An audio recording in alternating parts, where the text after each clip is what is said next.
had a bit of an experience in the dorms. There was a woman in my room who wasn't wearing pants, who I didn't recognize. And so after a brief, like, who the fuck are you? What the fuck are you doing here?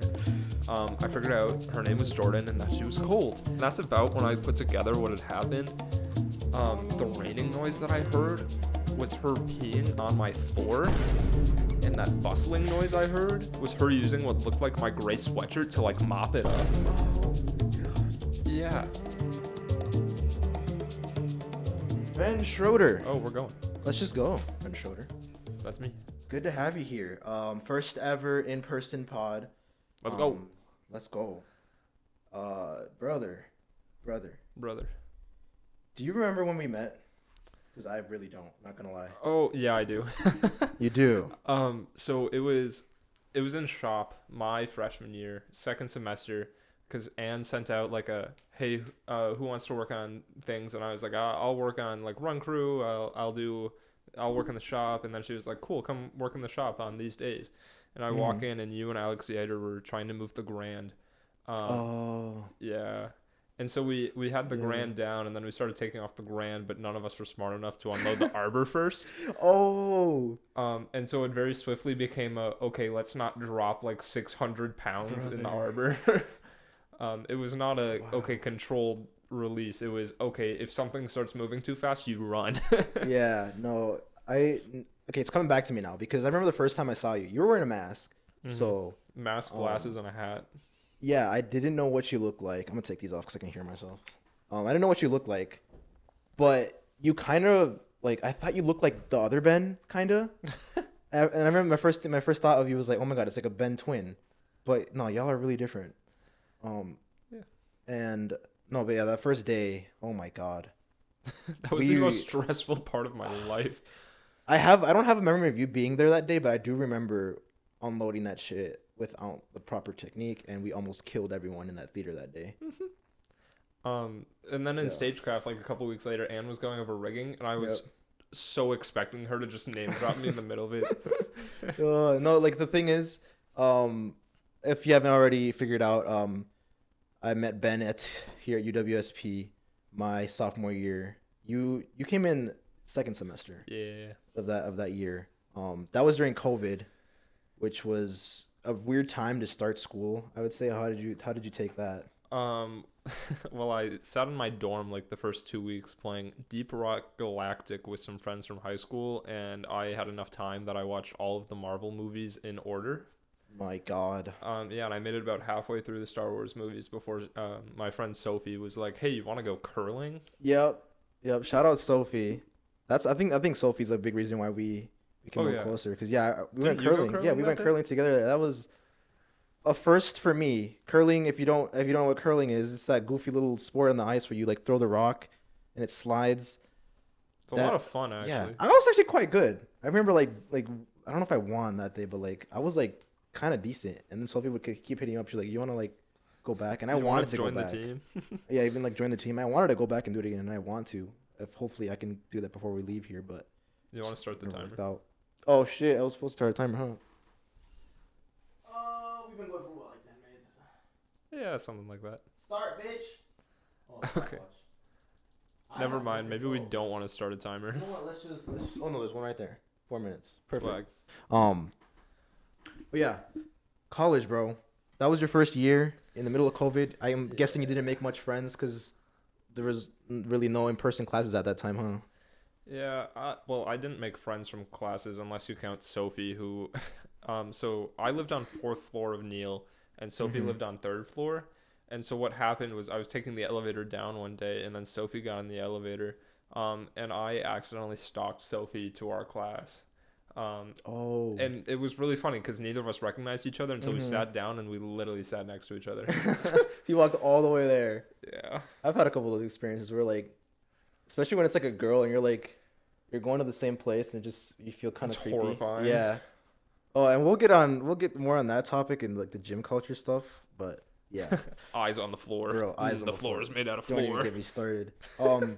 Well, we can kind of dive into that. A big reason why I kind of liked hanging out with you and getting to know you better is like you're one of the few people in our. I guess you're not in the theater major anymore, but you're one of the few people in my friend group that likes going to the gym, is big on that. Let's be honest, theater majors, they don't like getting in there, so it's hard to find someone to like relate to in that sense. And I remember seeing like you had like your little Snapchat story where it was like PR or ER, which yes sir, I thought was so sick. I loved seeing you like hit your PRs and that. And it honestly, at that point when you first started posting, I wasn't really big on being consistent in going to the gym. You're one of the reasons why I was, you know what, let me get in there consistently. Let's go. Yeah. So I had a question here specifically about the gym. It was like, what actually motivates you to get in the gym? Oh, when I first started, it was a very much I was not happy with my body position. And then I like kept going. And I had this friend, his name's Simon. Man started out as like 90 pounds, like 5'6", an absolute twig. And now he's my weight, still like 5'8". But he's a beefcake. Motherfucker doubled in weight. Yeah. Damn. He can bench like 275 pounds now. Holy. But yeah, I started off going for like, oh, I want a better body. I want to feel good about myself. And now it's just habit. Now it's like I feel bad if I don't go to the gym. Like it's such a stress reliever. But also it can be a little stressful sometimes. Like sometimes when I'm busy, it definitely feels more like a chore. I feel like it definitely is a bit of a double-edged sword with like a lot of people experience body dysmorphia. Oh, it's impossible. You're never as big as your pump. No, yeah, that's me. Like I've been recently experiencing that. The big reason I got in was a little bit of that, like wanting to look better and just wanting to be healthier. But like we're both on social media. We see the TikToks, the reels of all like the gym culture, and we see these huge people, and we're like, damn. And yeah, I started experiencing a bit of that body dysmorphia. Like no matter how hard I try, I'm not gonna look like these people. Yeah, and no way. On one hand, I'm like, I don't really care. I just want to look as good as I can, and I'm obviously always going to be 100% natural. I don't want to do any of that steroid shit. I don't want to deal with PEDs. Yeah. I like my life. I don't want to shave years off of it. Yeah, we can get into that a little bit later, but no, yeah, for me, it's just like, it's a bit of that, and it's a bit of like you said, it's sometimes you don't have the time and you have to try to squeeze it in, and you want to get a good workout in, but when you have limited time, you can't really do that. Yeah. And you feel like you're cheating yourself, and you get like that good feeling of, yeah, I'm going to the gym, I'm doing something good, but then on the days that you miss, you feel like shit. Yeah, you feel like you're cheating yourself out of it. Yeah. I had that today. Like, I didn't get out of class till 3:30, and then I went like straight to the gym. And I only had enough time. I hit overhead press, I hit pull-ups, and I hit leg raises. And there was probably like 5 more exercises I was supposed to do. But I ran to dinner, then I showered, then I went to Walmart to get groceries for work tomorrow. And then what did I do after that? Oh, I threw on an event as an RA. And then I just did the paperwork to log that event, and now I'm here. And I did all of that in like 3 hours. Dude, you have a busy schedule. I do appreciate you coming and actually fitting this in, because in college, bro, like at least for me, it's been busy, and adding the gym. I think that's the reason why a lot of people like in college and like in my major, and I guess yours too, is they can't fit that in because of how busy they are. Yeah. Especially like you have a lot of shit to do with because you're an RA, which people don't know. Like it's basically like, what is that? How would you describe the RA position? Well, a lot of people call it a resident asshole. I call it a babysitter. I don't know. Dorm babysitter, basically. Yeah. When you're in college, you live in the dorms, and there's a resident assistant or an RA who lives like on your floor. And some people are really afraid of their RAs because they're like, oh, this person's out to get me in trouble.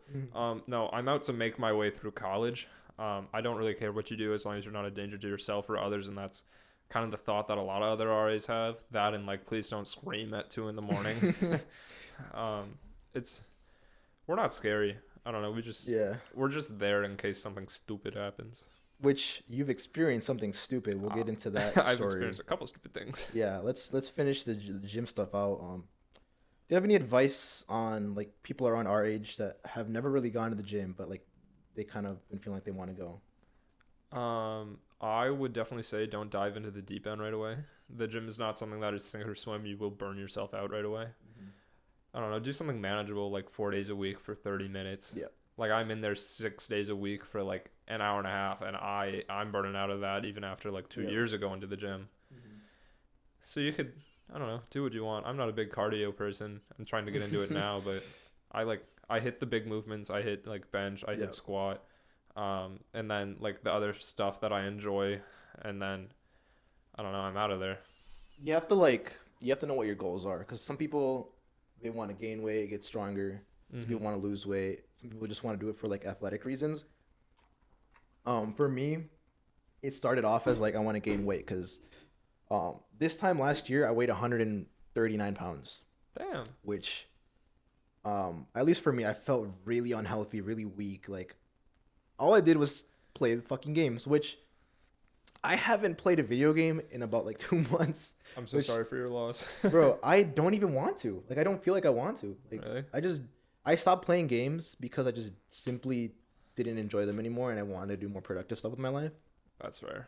But yeah, I was 139 pounds. I just felt so unhealthy. I started hitting the gym, eating more. It was actually the summer when I was staying at my mom's place, bro. She cooks the best food. So I was having her meals plus hitting the gym, and like I started watching videos on YouTube on like how to gain weight, like all the protein that you need to take, and I don't know what the fuck I was doing when I first started. And it's probably gonna happen to you guys if you guys go to the gym for the first time. You're not really gonna know what you're doing.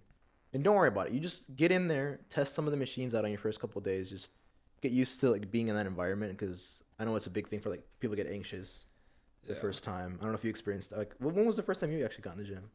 So I went with my friend Simon, and he had me max out my squat, bench, and deadlift. So that's not a good starting story, huh? It was fun. It was a little horrifying. For some people, I feel like they'd fucking lose their shit if that's what they're doing on their first day. I mean, yeah, being told to squat 185 pounds, and then you thinking, oh no, I can't do more, and then them saying, put on more, and then all of a sudden your ass is on the ground. It's something. And that works for some people.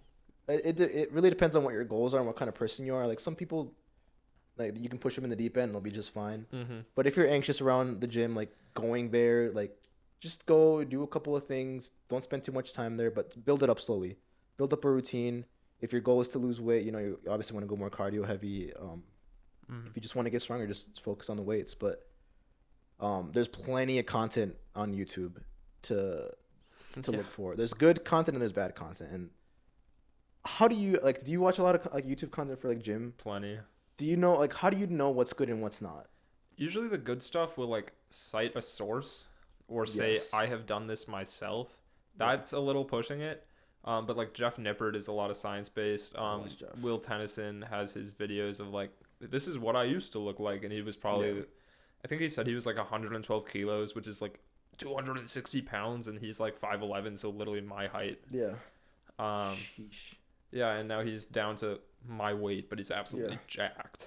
And then for the stuff that you can tell is bad is when they start recommending you their own products. That's not inherently bad, but it is very suspicious.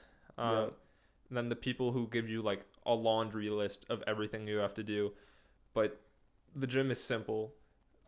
If you're looking to gain weight, eat more than you burn. If you're looking to lose weight, eat less than you burn.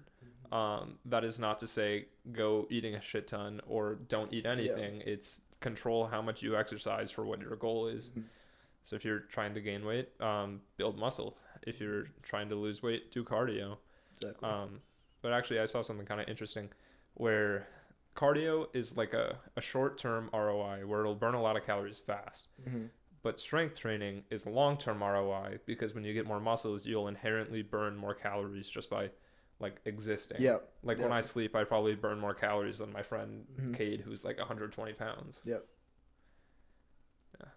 Having one of these, a Fitbit, definitely helps with that. Knowing like how much calories you're burning. It's not an exact, but it's kind of an estimate how many calories you're burning throughout the day. Like you were saying, like if you're trying to lose weight, you want to be burning more than you're taking in, but don't go too crazy either side of that spectrum. Like no. When you're in a calorie deficit, like you're only supposed to be like 400, 500 calories under, like not even that much. Yeah, a day. If that. That works out to be about a pound a week. If you want to lose fat without losing muscle, I think Jeff Nippert cited something where you don't want to lose more than a pound a week. Which is 500 calories a day. And then gaining muscle, you want to top it like 2 pounds a week, because then you're starting to put on a lot of fat tissue alongside the muscle. And that's actually something I worked out recently, and I just told him this at dinner a couple days ago. But I recently figured out that even though I was training a lot and I was eating a crap ton, I'm still putting on a crap ton of weight because my body cannot absorb that much nutrients from that much food at once. Bro, how much did you eat that day? I was overfeeding myself. You ate like fucking... I ate 4 chicken sandwiches. I just kept going. Ooh, piece of candy. Ooh, piece of candy. Yeah. No, yeah. You have to be careful with food. And, like, we're not professionals. We no, God no. We've watched a lot of content, but like at least for me, like I've watched a lot of content, and I try to help some friends here and there with like what they should do, but don't take our word fully for it. Take it with a grain of salt. Do your own research on your own sources. Don't expect quick results. That's the big thing why people quit so early. Is like they go to the gym, they go for like a couple of days, a week or two, and they just don't see any results. You're not, if you're trying to, especially if you're trying to like gain muscle in that, like you're not going to see results for a while, and you have to just focus on being consistent. Follow, like, for me, it's like I fell in love with like how I felt after workouts, so I would keep chasing that.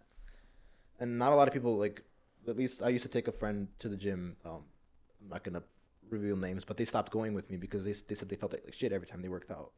And for me, it's the complete opposite. I feel great, like on top of the world when I get out of a workout. Yeah, that could be a lot of things. They could be pushing themselves too much, or who knows. But Usain Bolt trained for 4 years to run all the 9 seconds, and most people quit after a month. Facts, bro. Just food for thought. I saw Usain Bolt in London this summer. Okay. There's a charity soccer event that they hold, and he's always in that event every year. And I saw him. Bro is he's still fast as fuck. He'd zoop, like, fucking disappear across the field like 2 seconds. That dude's fucking rapid, and he's fucking long. Like he came, like I was in the front row, and he like passed me, and bro, I was like, holy shit. But yeah, apart from like going to the gym out, there's a bit of a gym culture, like with like social media and stuff like that. Yeah. Some of it's funny, goofy, fun, and encouraging people to get in the gym, and I love that side of it. What I struggle with, and I feel like everyone kind of hates right now, is where we have to keep our eyes when we're in the gym. How do you feel about gym culture? So I've been going with my friend Nathan for a while, and Nathan's recently been bringing his girlfriend Claire. And so there was a day where we were doing pull-ups, and when there's 3 of you, you kind of got to go fast. So it was like one, then another, then another. And every time Claire would be like up on the pull-ups, like I would watch Nathan do his pull-ups. I'd like count how many he would do, and I'd be like, damn, good way to grind that last one. But when Claire would go up there, all of a sudden I'm like trying to read the posters, or I'm like going to the water fountain. I don't know. Even in the gym today, like there were 3 girls, like one on each side of me, and there was like a window in front of me, and I was staring out that window because I'm so afraid of like accidentally offending someone. Yeah, me too, man. For me, it's eyes on the floor. Yeah. Like for the longest time, I'd just be like hood up, eyes on the floor. It's just you'd rather play it safe. Oh God. Like I don't mind like it does kind of suck. But, like, I don't want to risk it, and I'd rather just, like, not offend anyone and just, like, play it safe and just, like, focus on my own workout and keep my eyes on the floor. I literally play chess between my sets. No way. Yeah, so that way, like, that crap can't happen. Oh, my God. Brother. Yeah, it's rough. Scary. Social media definitely, like, there was that, I don't know if you saw that one video, that one girl that got called out for. Oh, the girl by the dumbbells? Yeah. Yeah, I've seen that. Yeah, I hope that happens more often where like we're calling out like the bullshit. Yeah.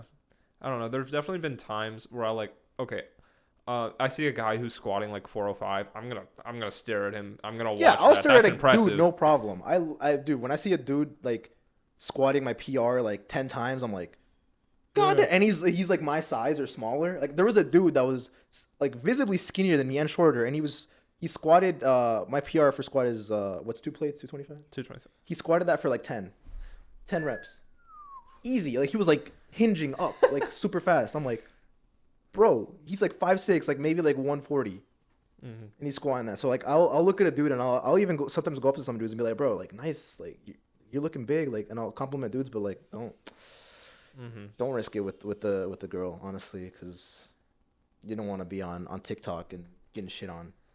Yeah, there's also another part of that. I have a friend who's very thirsty to be, for one way to put it. He's like, oh, dude, there was this baddie at the gym. And I'm like, don't you effing talk to her. No, dude. Honestly, in the gym, everyone's just there for themselves. They're not there for other people. Yeah, and it sucks because, like, at least for me, I'm single right now. Um, and like, for me, like my type would be someone that goes to the gym, like a girl that goes to the gym. And I feel like the only way I could really meet someone is that, you know, shares that same quality is if at the gym. But like I also am definitely terrified of going up to a girl and be like, yo, what would you even say? Like, yo, can I get your Snapchat? I have zero riz, brother. So awkward. I've seen so many different like types of plays on social media where like you ask her to like spot your bench and then you just start repping the crap out of it, trying to impress her. I don't have an impressive enough bench to pull that off. Not gonna lie. It was like 260 I saw in the video, and guy was just up down, Holy down. Shit! Like, oh my god. Yeah, I choose to stay away from it. Keep my eyes down. I'm in there for myself, and so is everyone else. That also ties back in with like the anxiety around going to the gym. A lot of people feel like, oh, everyone's gonna be watching me. No, you just heard from us. We literally keep our eyes on the floor. I haven't seen this in person, but I saw a video of a guy, like he was recording his PR. It was a deadlift, and he got it up and then he dropped the weight and you see him kind of go woozy for a couple seconds and he just and then no one did anything. Dude, because everyone's fucking scared. Yeah. Well, I've seen the videos of like girls that are stuck in the machines. Yeah. And like people are walking by, but they're not helping her. She's like, "Can you please tell them to like their earbuds in?" Yeah. The music's cranked. Honestly, it's a sensory deprivation chamber in the gym. Oh my god, it really is. But yeah, brother. Like honestly, like I said before, like you are one of the reasons I got in the gym, and like I appreciate that a lot because you didn't like inherently do anything, but just seeing you, also like seeing each other. Like there was a while where like we saw each other like almost every day at the gym, and that was nice. Like. I go at a different time now. I go earlier because I'm trying to get that out of the way so I can have the rest of my day free. But when we did see each other for like that one like month, I was like I think it was keeping me consistent for sure. It was nice having a community in the gym. It's nice being like, oh, dude, that guy's squatting a lot more weight than he used to. Exactly. And I'm gonna miss that leaving here. I'm gonna go back to working at Planet Fitness, which not excited for, but that's what I got back in Green Bay, so. I could try looking for something else, but there's Experience Fitness. At least they have real squat racks. Yeah, no, I don't want Smith machines. I got so used to these ones. I don't want to go back to a Smith machine. No. Did you know that's actually something Planet Fitness did on purpose? Really? Because gyms make their most amount of money off people who don't go, and so Planet Fitness was like, okay, well, how do we get the most amount of newbies and the least amount of people who would actually use it? So they took away the barbells. And that also prevents them from having property damage, which saves them money. And so their prices are cheap because it's cheap to maintain. And they have a crap ton of people who just don't use it. Yep. Shout out my boy Mo, who's also a big reason. Y'all know him as Eeping. Big reason why I went to the gym as well. I've been going consistently. He works at Planet Fitness. I'd love to have him on one day just to... Every once in a while, he's messaging me about a story about some Karen, like trying to cancel over the phone, which you can't. You have to cancel in person. Or he's had like people like yell at him like in the gym and shit. Shout out that dude. Yeah, like Planet Fitness, you know, they make their money the way they know, but I can't with the Smith machines, dude. I got so used to these normal squat racks, which yeah, I'll probably hit up a different gym when I'm over there. If we go visit your friend at work, can we flip the lunk alarm? I don't know if he's ever done it. And what the policy is on that. It looks but so funny. When we went before he was working there, me and him would just go to the gym, go to Planet Fitness, and there was one dude that was really chill, dude. And I'm like, I looked at him, I'm like, can you hit the lunk alarm? He's like, no. And then I was doing tricep pull downs. I dropped the weight and I went, ah, and then he ran over to it. It was only for like 2 seconds, but dude, that shit's so loud. It's so incredibly loud. You can tell the type of gym you're in based on if they get mad at you when you start throwing the weights around. Yeah. Because, like, if you're deadlifting, like, 315 pounds, depending on who you are, if you deadlift, like, 600, I mean, maybe don't drop it. Yeah. But, like, someone like me, like, that's kind of hard to set down You cannot easily. set that down softly. Yeah. No way. But, like, our gym here at school, they get mad at you if you lunk it too hard, or Planet Fitness gets mad. But, like, powerlifting gyms don't care. You could drop like a 500-pound dumbbell overhead too, like bam, like they won't care. Yeah, and they'll be like, "Nice shit," and they'll be like, "Oh, yeah, nice set, bro." But yeah, I think that's the gym section there. Good. I want to get into the story. Not gonna lie. What's the segue? So yeah, we go to the gym here at school, college experience. We kind of talked about a little bit about your RA experience, but before you were an RA, There it is. What a segue. before you were RA, you had a bit of an experience in the dorms. Mm-hmm. I was lucky enough to only live in the dorms 1 year, and I've been away from that life. And you choose to keep going back to that life, which is They pay me. interesting. Yeah, you know what? They pay you, so fair enough. But what was this pissy experience you had? So my freshman year, it was spring semester. It was like Monday morning of finals week. And the night before, my friend Sophie, I don't know why I phrased it like that. And I had a conversation of like, hey, there's this in my room, for the final project. Like, if you need it, come get it. And I was like passed out, and all of a sudden I heard a rain noise, and I went, great. So I think I left my window open. I'm not gonna get up. So I just went back to bed. Oh my god. But then the rain noise stopped, and a bustling noise was replaced. So I thought it was Sophie grabbing that thing for the final. And then it went on a little too long because it was kind of just like she would have grabbed it off my desk, done. But this was like and so I rolled over, and there was a woman in my room who wasn't wearing pants, who I didn't recognize. And so after a brief like, who the fuck are you? What the fuck are you doing here?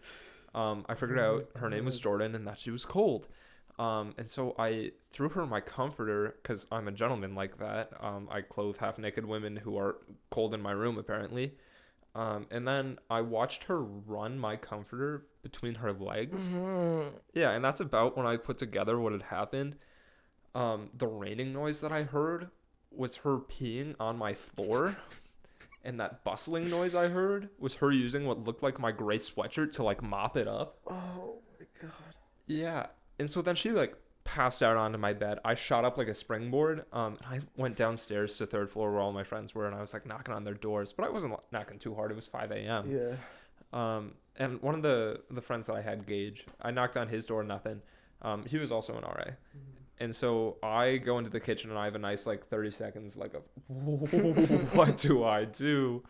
And then I remembered, there's an RA. I'm gonna call the RA on duty, and it was Gage. And Gage sounded wide awake, so I was like, Gage, why did you answer your door? And he's like, I'm across campus right now, dude. Yeah. And so I explained what was going on to him, and he says, I'm gonna call the hall director, who that's the boss of the RA.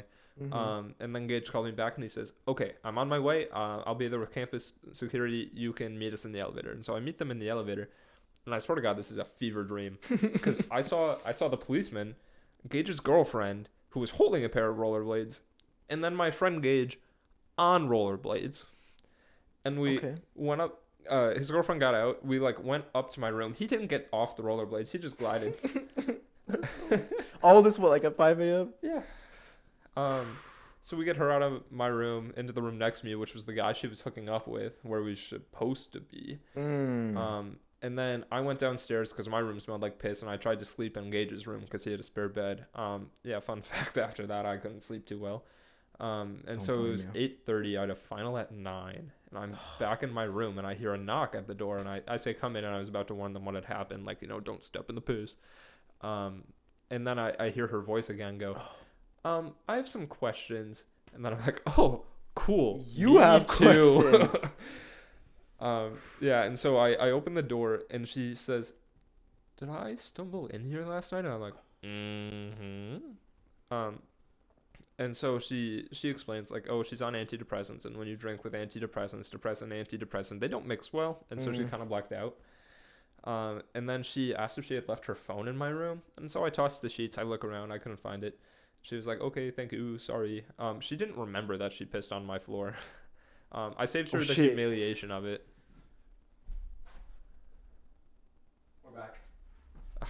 We're back. So yeah, I didn't tell her that she peed on my floor. And then on my way to my final, I threw out that gray sweatshirt that was soaked in piss. Don't worry, I did like the doggy bag thing. And yeah. And then later I was doing my laundry, and all of a sudden I found my gray sweatshirt. So that was when the gears started turning, and I did the math of, okay, so I threw away something that wasn't mine. She wasn't wearing pants and she was missing her phone. So what are the odds I threw away her pants with her phone in them? Oh my god. Yeah. I don't know this part of the story. Oh my god. Yeah, kind of a bit. Wow. I remember you came in. Was that the same day when you came in to tell us the story in the shop? Yeah. Yeah, this dude comes in. We're working in the wood shop, and he's just. I could see it from in your face. You had a rough time. Like, bro, are you good? Sat down and told us this fucking crazy story. I don't know, bro. How does this shit happen to you, man? I don't know, but my kids are hearing about that when I drop them off at college. Of here's the don't be stupid. You can have fun, but don't be stupid speech. So yeah, she was just drunk with the antidepressant mixed together. So yeah, that caused her to go in your room and piss on the floor. A Tinder hookup too. And wow, wait, was she actively going to the hookup or no? She was sleeping with the hookup. Okay. Who was my neighbor? Okay. Don't ask me to remember his name because I don't. Wow, brother. You said you had trouble sleeping. How long did that take to like wear off? Yeah. I don't know. I was fine that night. I just had trouble sleeping because it was like the adrenaline was in me. Also, I was sleeping in my friend's room and he wasn't there, so I was like, "Oh, this is kind of weird." Yeah, no. Because he went back to finish his homework halfway across campus. Wow.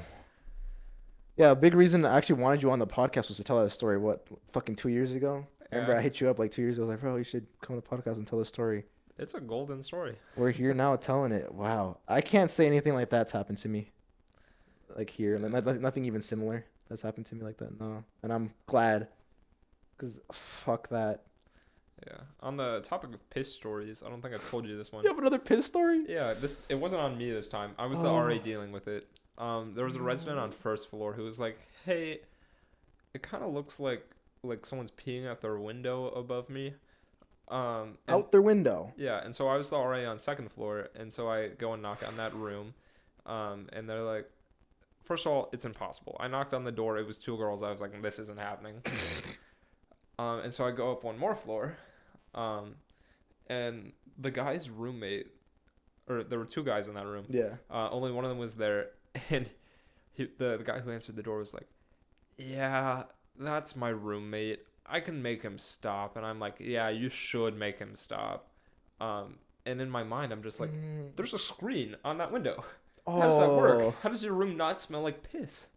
Bro. But yeah, that guy just got set straight real quick because his roommate was like, "You dumb ass." So wait, so this is happening like multiple times? It happened like 3. Just go to the I get it. It's annoying because like the bathroom's like it's a shared bathroom with a floor. Yeah, and it's 50 feet away. Yeah, but like, come on, pissing out the window. Something similar is happening again in my building, where someone's refusing to go to the bathroom in the middle of the night, and so they're peeing in a jug, and like that. Okay, that's a little sus, but like that's not bad. That's on the tame side because it's like not on the floor and it's not in the window. I don't know about that one, brother. But he literally is leaving the jugs in the hallway. No, okay. If we ever find him, I want to know what he gets charged with. That is wow. How much do you get fined per gallon of piss? Per gallon of piss. Oh, hopefully a hefty amount, because brother, God, I'm so glad I don't live on I've been, privileged enough to live off campus by myself for the last 2 years, and my God, it's been nice avoiding all that mess. Damn, bro. Wow. I think that is all my piss-related stories. Wow. Well, on the topic of college, you are a junior? Yeah. Junior? Kind of a sophomore. Kind of a sophomore, kind of a junior. Kind of weird because switching majors and I now have a grocery list of a degree. That's my next question I have down here. You used to be a design tech major, right? I did. Along with myself, and we are a very interesting group of people. It's not a lot of us. Everyone kind of is like. Should I even say this on the podcast? Fuck it. Everyone I think everyone hates each other. They either hate or they love each other. But they're really fake, and they'll "Oh, I love you," but then I'll hear these same people talking shit about each other.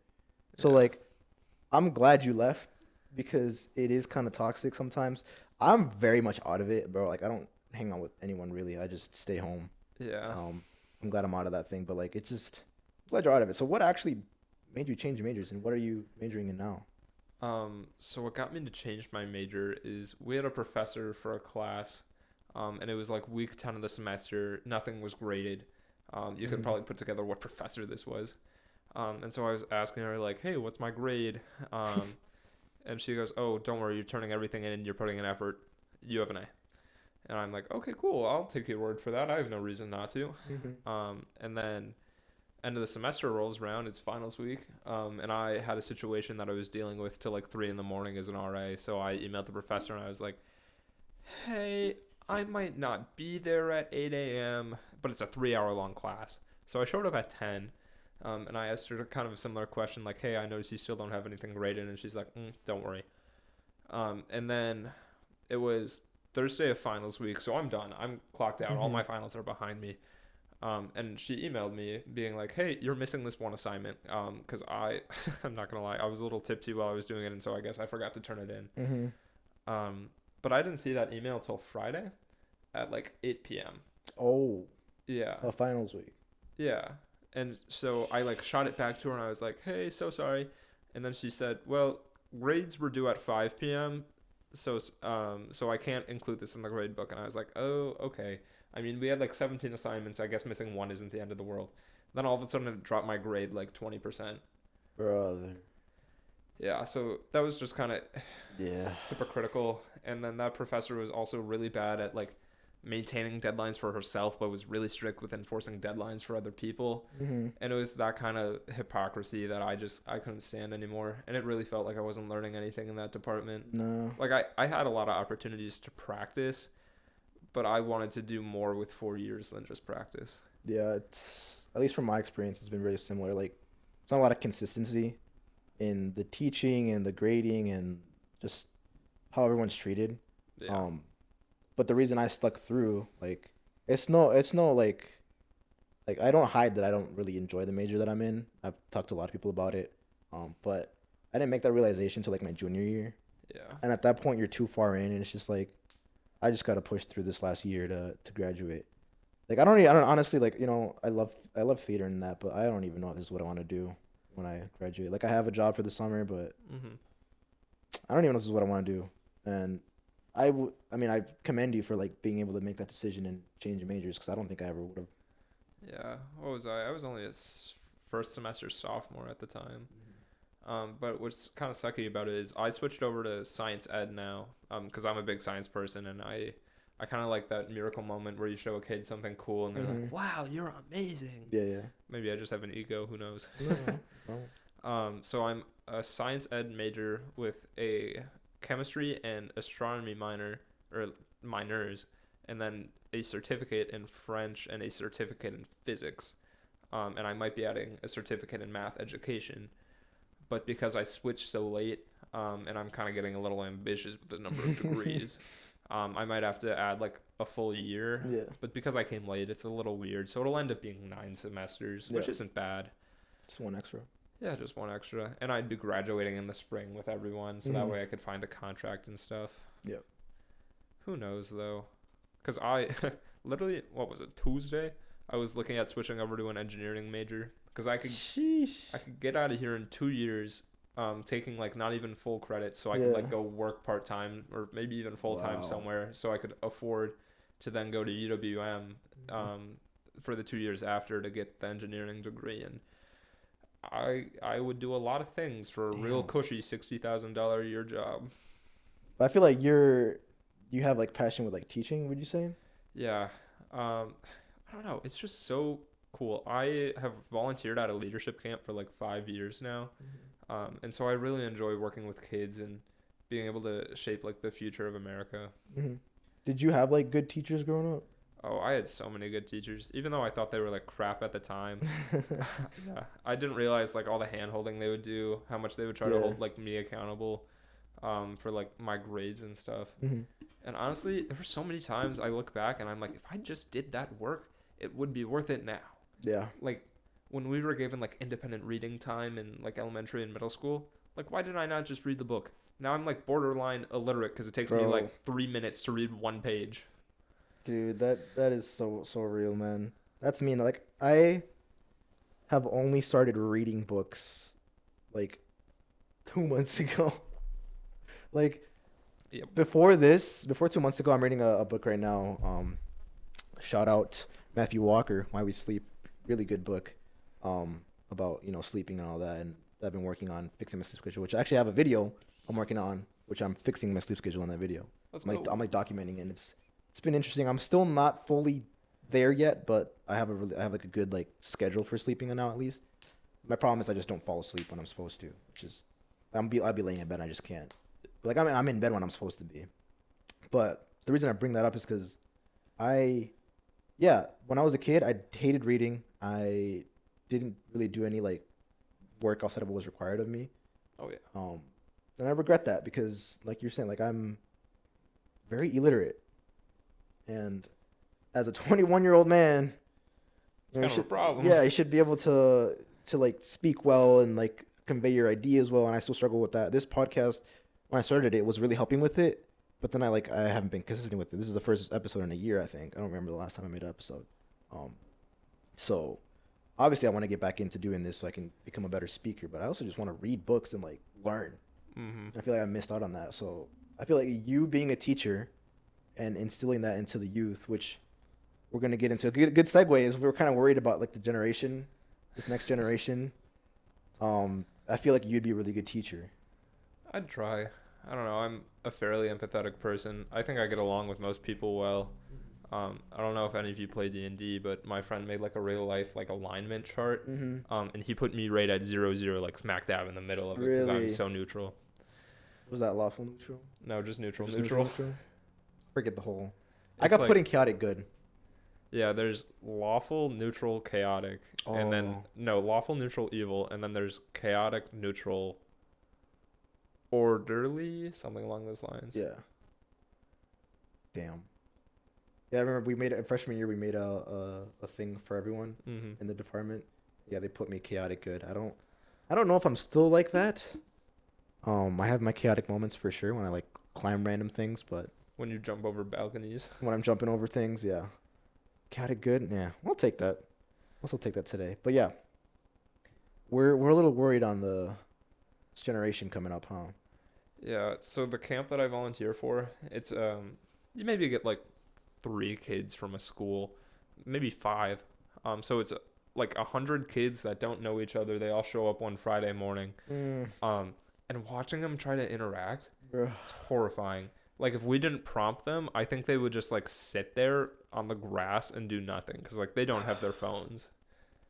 And so we like start playing all these games. Like one we play is called Ships and Sailors, where they have to like go around and like form all these different shapes with people, like captain on deck and like salute and like crow's nest and man overboard. And then you slowly eliminate people, kind of like Simon Says. Yeah. And then we slowly get a little bit more insane, where eventually there's a game called the cow game, where we just ask them to act like cows and get each other to laugh. Yep, I know this game. The number of people I have seen eat grass, the number of times I have ate grass. Oh, yeah. I remember watching a video of people doing like a moo off. They would moo in each other's faces, and then whoever laughs loses. Exactly. Damn. I feel like I missed out a lot on like I didn't really have. I had one camp experience in 5th grade, and it was like one of the best times of my life. But I really didn't do that often, and like you really get shaped as a person in those experiences. Yeah, like, socially and like the experiences you have. Getting out of your comfort zone is just the best way to grow. That's kind of what we preach at camp because it's like it's a leadership camp. Yeah. Come be a leader. Yeah, I'd love to like do one of those honestly because I missed out on that a lot. And I used to stream and I used to feel like I had like a community where like I was the leader and I was trying to inspire younger people into better habits. I feel like I'd love doing something like that. A camp, running a camp, something like that. It's so fun. It's a little stressful. I won't lie. I bet.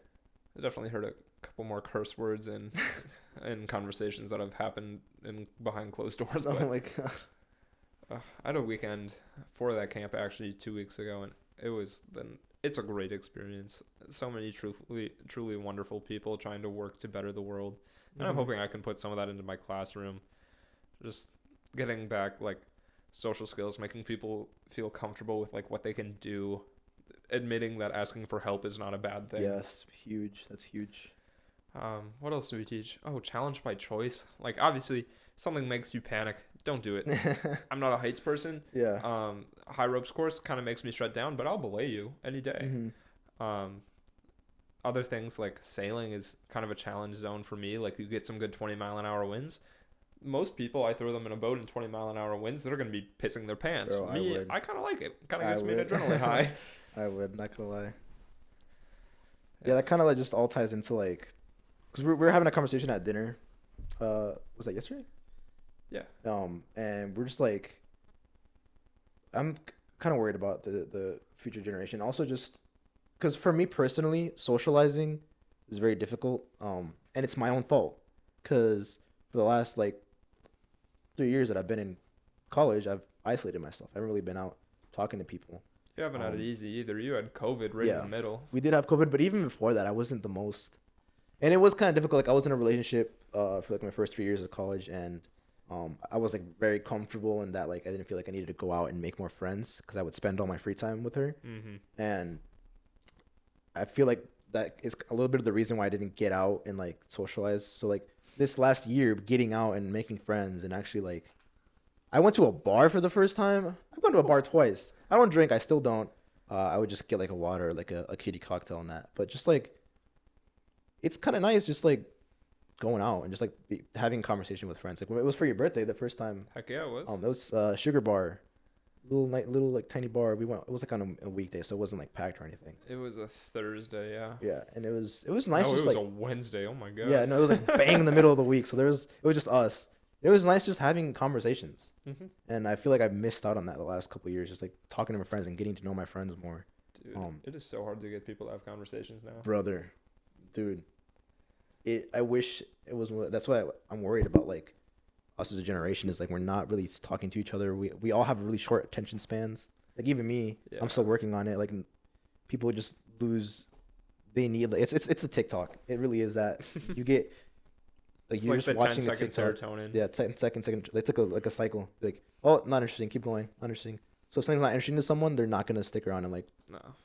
And it sucks. I personally have been working on that, and it's sometimes I do get drawn back into watching fucking reels or TikToks, and it sucks. And I always feel like shit after I go like it'd be like an hour. I'm like, fuck, I've been doing this shit for an hour. Damn, I wanted to go to the gym. Yeah, like I would miss like I forget to eat and stuff like that, and like, ugh. What I'm doing now to combat that is, my phone has like these like app timers. Mm-hmm. The problem with me is with those app timers is like I like to make TikToks, so when like I post something or I'm making a TikTok, it like runs out and I'm like shit. And then I have to go in and change the settings, and it just gets rid of the timer and that. Yeah, having the power to like remove the restriction from yourself is also hard. Yeah. When you can remove that, it makes it easier just to stay addicted. Which, like I said, I'm working on that shit. The hard thing is for me is balancing being a consumer of like content and actually creating it. Yeah. Ideally, I'd be a full-on creator. I hate consuming. Like, I'll consume like content in forms of like, oh, I love watching a boxing match and watching like a YouTuber talking about like like combat stuff. That's the only type of YouTube stuff I watch, and those are like the TikToks I get too, and like the gym stuff. But I want to just get out of consuming so much. And I feel like as a generation as a whole, we should stop consuming so much and create more. Yeah, I agree. Whether that's just like not, I don't want everyone to like, be like content creators or whatever, but just like. Everyone have your own podcast. Yeah. Dude, everyone has their own podcast nowadays. Everyone, their fucking grandma does. But just like, not necessarily like create more, like if that's what you're into, create, but consume less is what I would have to say. Advice to like the younger generation. Just watch how much time you're spending. Think about how that time you could be spending doing something more productive. Even that doesn't necessarily have to be productive. It can just be like spending time with your family. Take a nap. That's more productive. Take a nap. Oh, it really is. As long as it's not like fucking up your sleep schedule. But like the other day I was thinking about this. Like I was over this January, this winter break, I spent it at my mom's house, and I had a job at St. Norbert, which we'll know. I would spend, because it was like a very like hour heavy job, I would spend the time outside of it like trying to like de-stress, and like I wouldn't really talk with my family and stuff. And I'd be sitting there like scrolling through TikTok, you know how that shit happens, and I'd be like, damn, I could be spending this time talking with my family, which I don't get to see very often because I'm here. I've been here for the last 4 years. I had that realization where I'm like, shit, bro, like I really should be using this time to like spend time with my family and talk to them, because you kind of, what's the word? You kind of like lose your gratitude a bit, because like you don't have your family forever, especially like your parents. And I forgot I was gonna mention that, but you have a very interesting family dynamic, huh? Your dad is kind of old. Yeah, I've been aware for a while of like what to do when my dad passes away, because my dad was 54 when I was born. Sheesh. Yeah, so he's 75 now. 75 and healthy. Let's go. Let's go. But it's still kind of horrifying knowing that, like, oh, my dad is going to pass away sooner rather than later. Yeah. Like, here's what he wants me to do with the house. Here's where he wants his ashes spread. Damn, it's brother. very surreal. Yeah, my dad's 53, just turned 53 or 52. Oh, so time for him to have a kid. He did have a kid. I have a baby sister, 1 year old. So she's going to experience the same as what you did with your dad. And the thing is, my dad, he does tree removal. And he hurts himself a lot. Yeah, that's dangerous. The other day I went over to see him, and he showed me this fucking massive like scab, because he like had slipped and like fully scraped himself. I'm like, he's like, I almost died, but I was fine. And then he calls me a couple days later. He's like, yeah, I felt the same way, and I like peeled off the scab.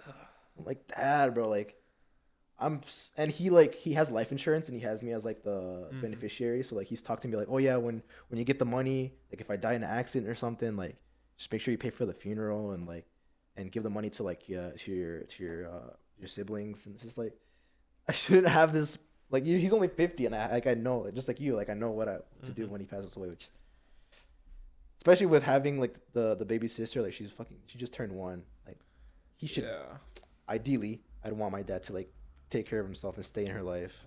She's only 1.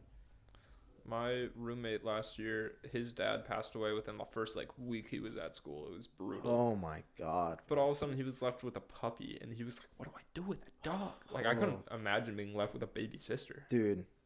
And I would, I'm going to be the godfather. It's not like official yet. Like we haven't done the baptism. Yeah, but they asked me to be the godfather, and I was like, of course, I would love to be the godfather to that. Like she is,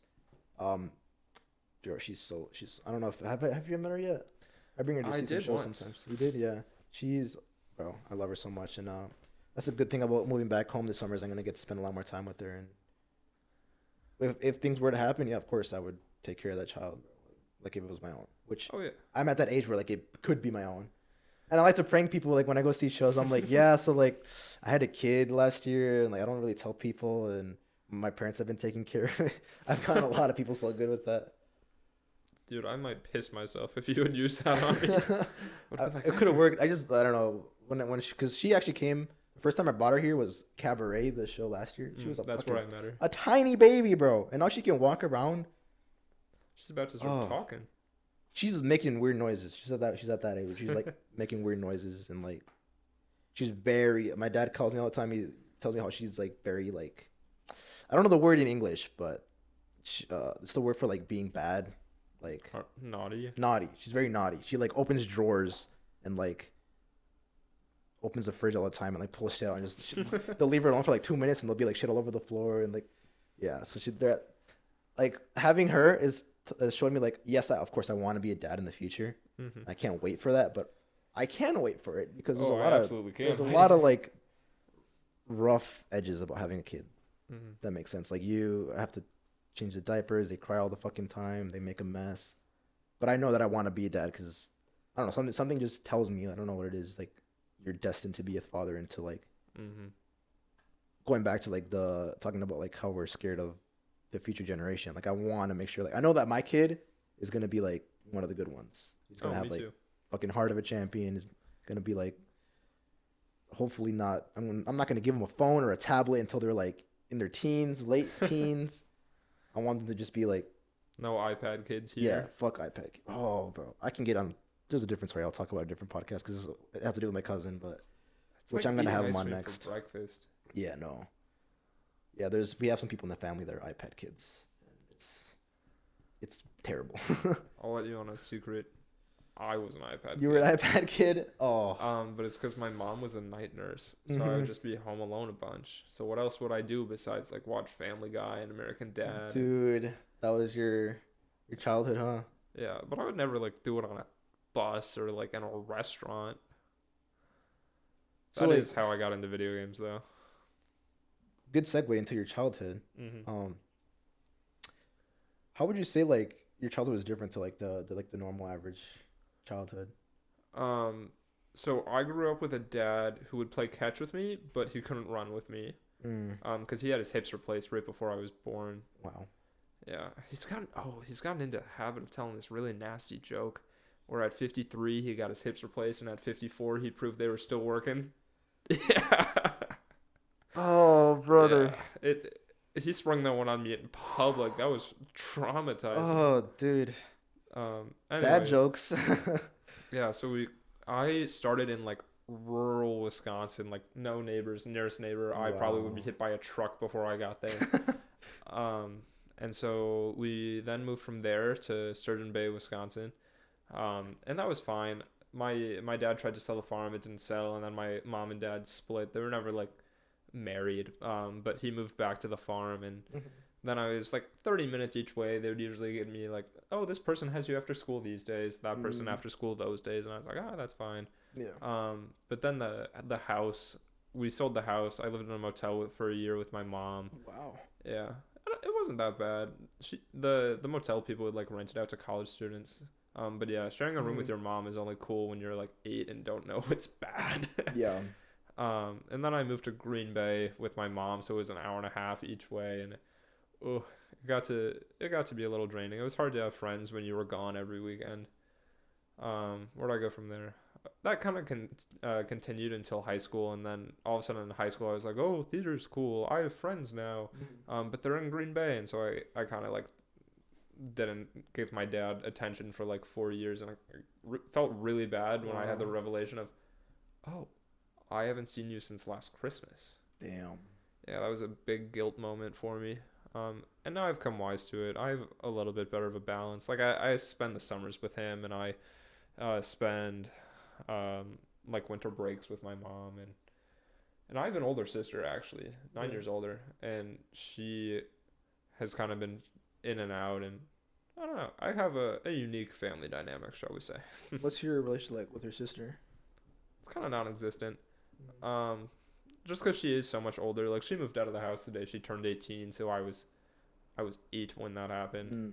But then she's been in and out, and my mom kicked her out for smoking weed once or twice, and I don't know. It is what it is. We're getting along a lot better now.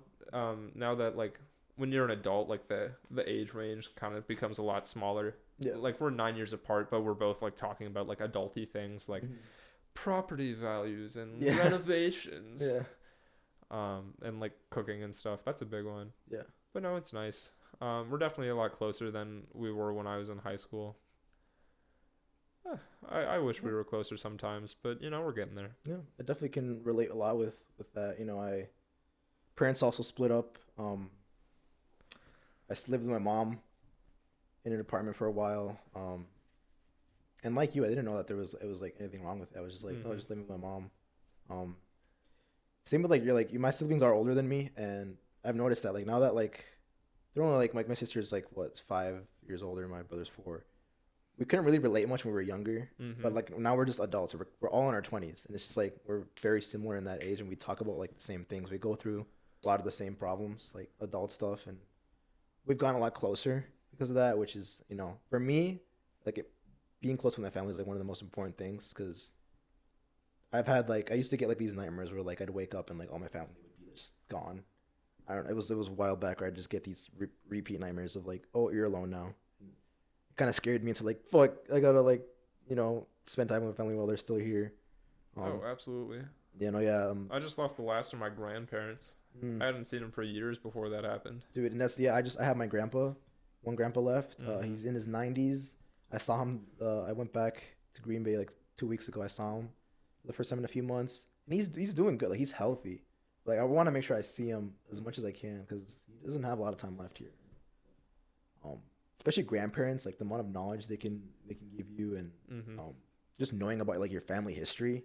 Like he was telling me stories about how he lived, and it's just like, bro, like I can't believe like they would live like that back there. Like it was like he used to he had my dad and eight other kids with my grandma in a middle of nowhere house in Mexico, like in a fucking ravine almost. Like they were living in like my dad took me back to see where like he grew up. Like all the houses are like they're basically like gone. They're like overgrown. There's grass everywhere. Like it doesn't exist anymore. Like the town they used to live in, like it's just ruins. And bro, I could show you videos later. Like it's just how they lived like that, and the stories they would tell me about. Oh, we'd go like running like a couple miles to get to school, and like, bro. So if you got grandparents, bro, like keep them close and try to learn as much as you can from them and your family history. Because once they're gone, a lot of those stories just they disappear too. Yeah. Like I couldn't tell you the name of my grandfather's parents. No, I couldn't either. Honestly, I should probably ask my grandpa. Yeah. I know that he was a dentist. He had the same two assistants for like 30 years of his career. Wow.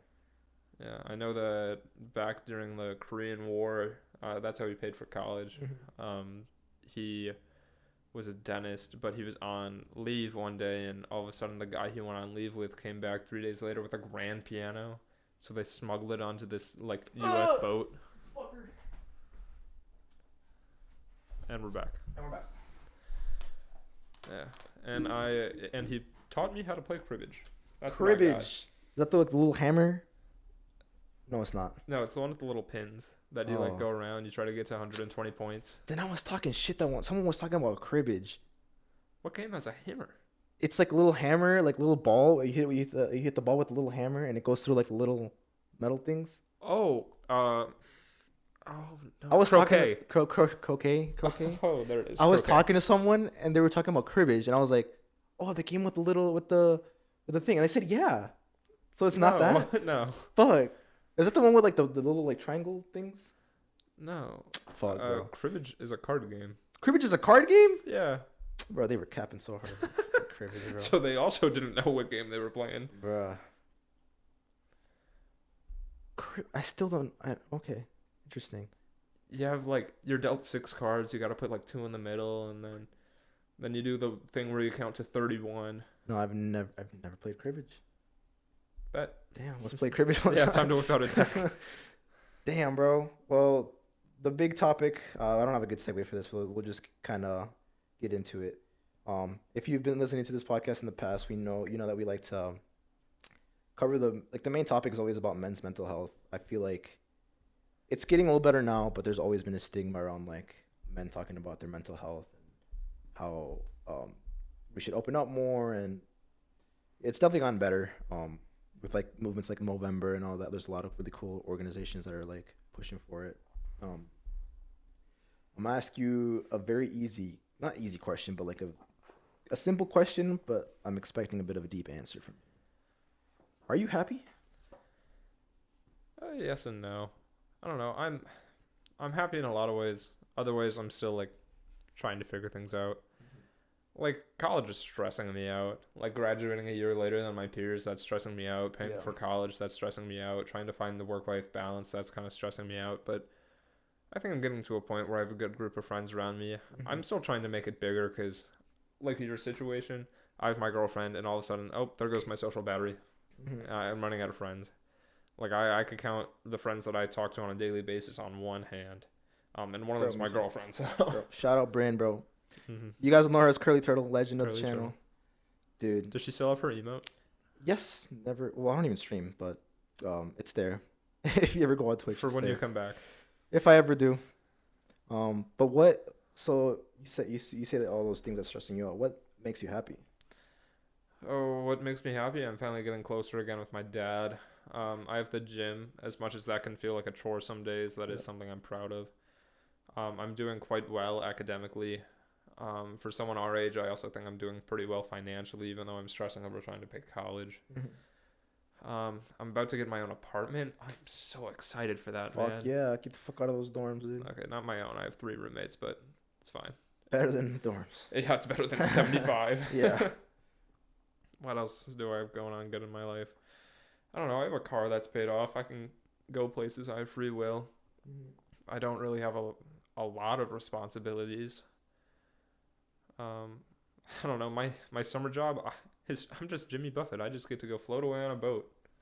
Like, Oh yeah, tour guide or was it? yeah. Damn, bro.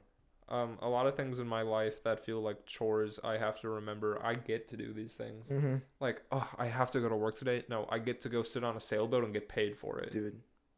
Yeah. It's about being grateful. It really is. It's a mindset thing. It's definitely a mindset. A lot of people could be in situations that seem like, oh, you should be happy, but they just have no gratitude. Mm-hmm. And then they're just like always sad and stuff. And I know it's hard. Depression is a really hard thing. Like, people, you never need a reason to be depressed.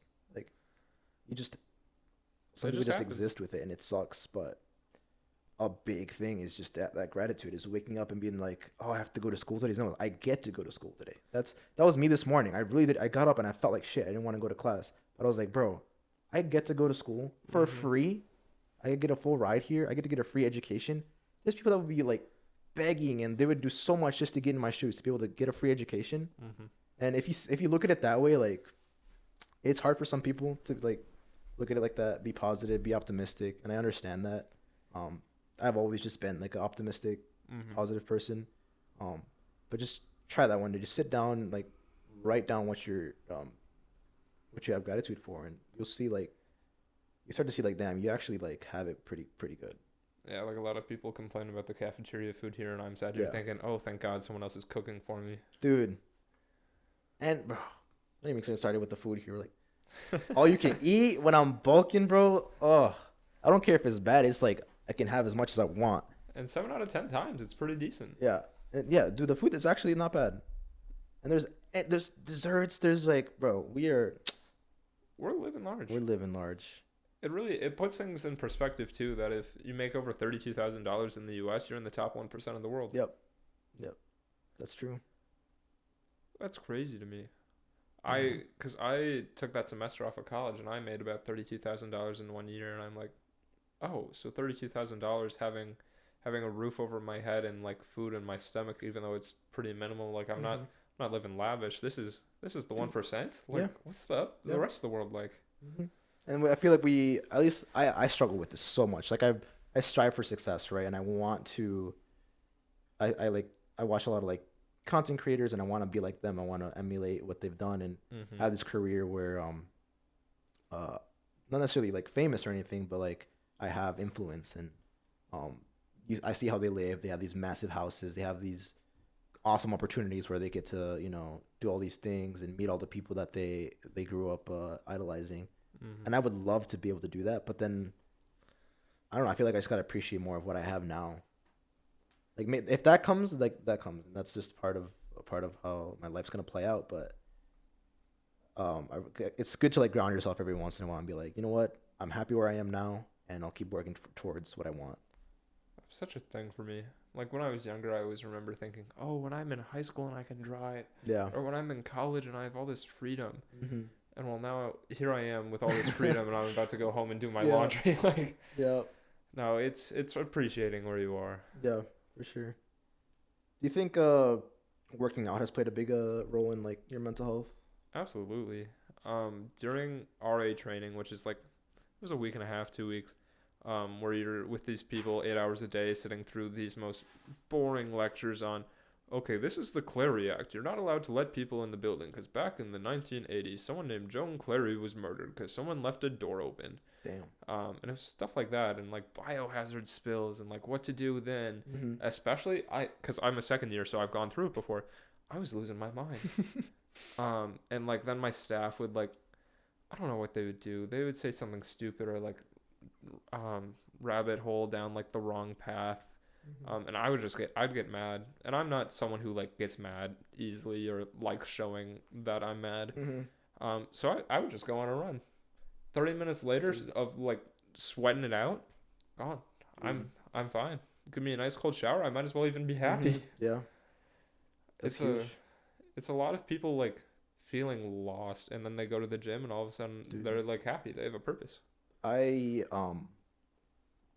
recently, like I recently was in a breakup relationship that was 3 years, and that was 3 years. It was 3.5 years long. Yeah. We were together, and I was never an anxious person. I feel like I've always struggled with like depression and that, but I never had like anxiety. After we broke up, it's like I just like suddenly just had anxiety all the time. And at the time I hadn't been going to the gym consistently. I was just a shell of the person that I am now. Like I was just really unhealthy. My mental health was fucked. And you know, as one does, a lot of people do when they break up with someone, they get in the gym as a guy does. It's gym or cars. Yep, and that was my first thing. Is I just started going to the gym, and gym itself, like actually going to the gym, wasn't really helping with the anxiety, but it was runs.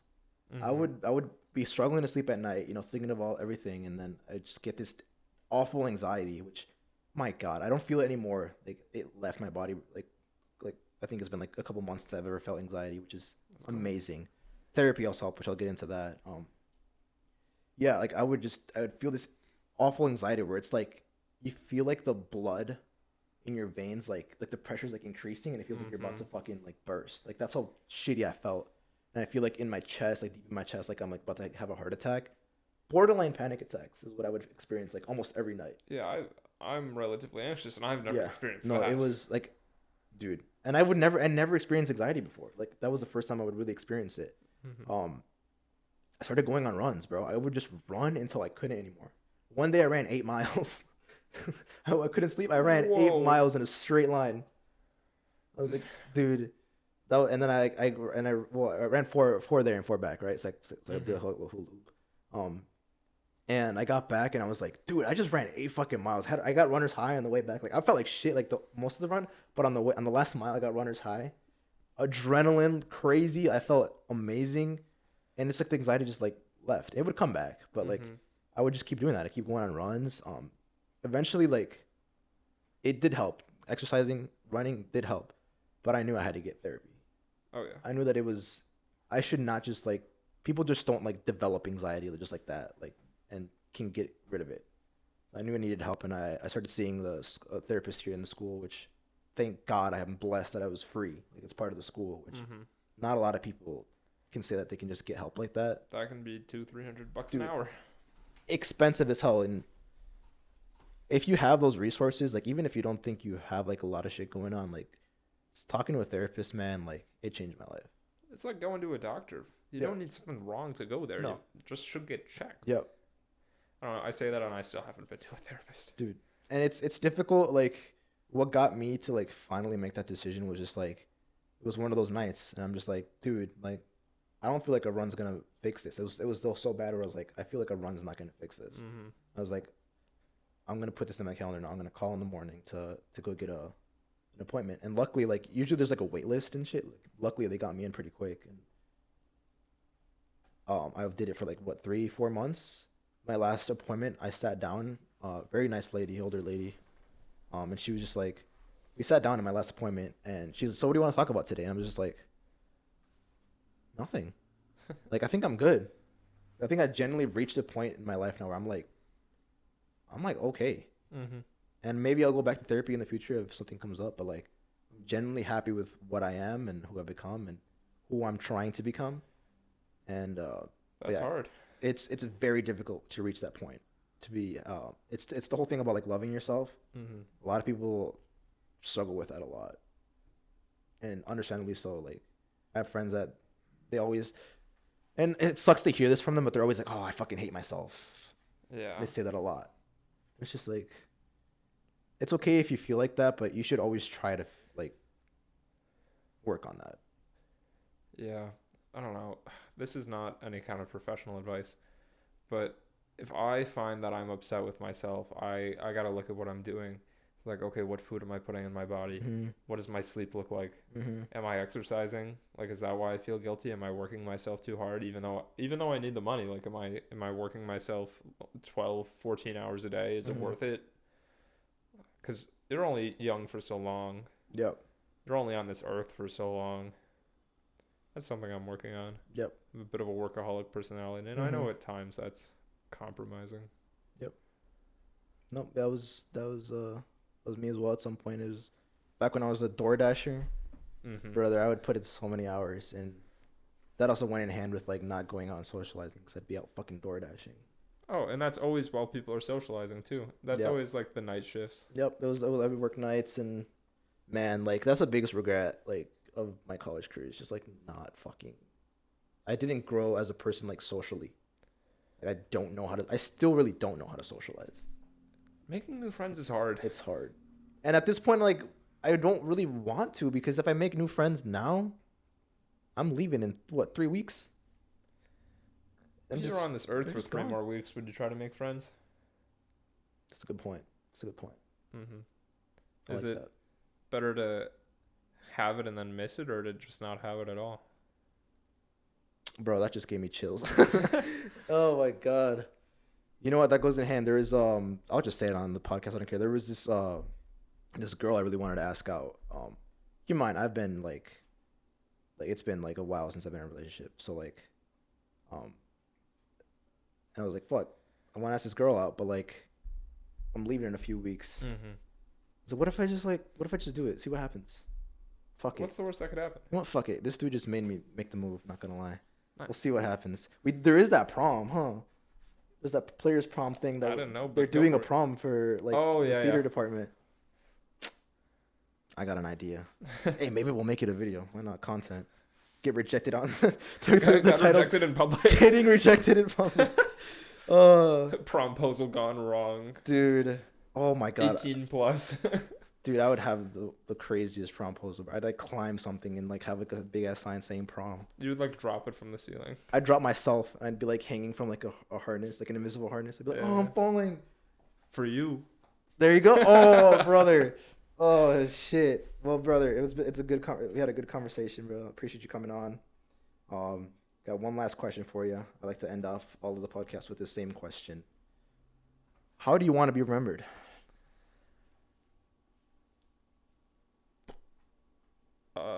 That is a lovely question. I don't know. There's so much.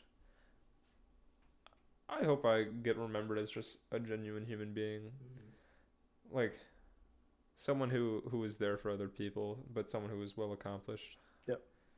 I don't know. It's a hard ass question. Dude, I think you're on your way to being known as that, and I feel like I agree with. For me personally, that's kind of the same. I just want to be remembered as like a genuine person, like helping people. I think we're a lot more similar than we thought. Oh, definitely. Dope. I'm really curious about something you said earlier. I'll bring it up later. We will talk about it. But it's like you said, where so many people are fake. Yeah. That's not something I want to be known for. I don't want to be known as like a cynic. But also, I could go on and on for what I don't want to be known for. But could be known for being genuine and well accomplished. And I'm still working on the friendly part. I'm kind of awkward, but I'm getting there. And some people, I think once you're awkward, you just kind of always are, and people just learn to like appreciate that flaw. It's not necessarily a flaw either; it's just your personality. The quirk. It's we all have quirks. Like, and that's the thing. I know we're supposed to be ending, and I'm getting into another topic. We were supposed to end like 20 minutes ago. That's fine. Oh, don't worry about that. We'll chop it up a bit. But like, we as a society, we should work on bettering ourselves, looking within ourselves to better ourselves, and not comparing. Comparison is the thief of joy. I see that saying all the time, and I live by it. Don't compare yourself. Be the best you. Don't try to be someone else. Be the best you. Focus on that. Absolutely. And with that, I think we'll end it. Ben, thanks for coming on, brother. Thanks for having me, dude. It was nice. That was Ben Schroeder. We will catch you on the next episode.